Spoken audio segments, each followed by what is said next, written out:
Hello, Radhe Radhe. मैं आपकी राजस्थानी सुनीता।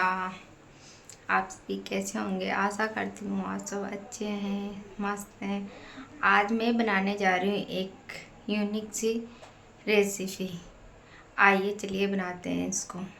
इसमें मैंने लिए 100 ग्राम काजू, 100 ग्राम बादाम, 50 ग्राम अंजीर, इसमें 50 ग्राम चुरमा, 200 ग्राम गिट और 500 ग्राम मैंने भुने हुए चने लिए हुए।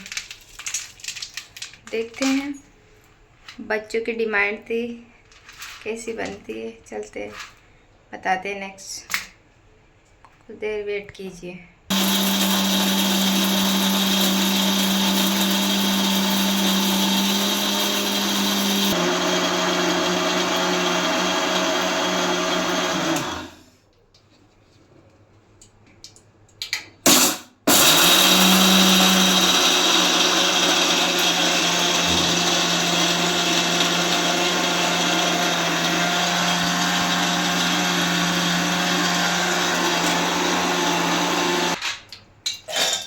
पूरे डाल दी।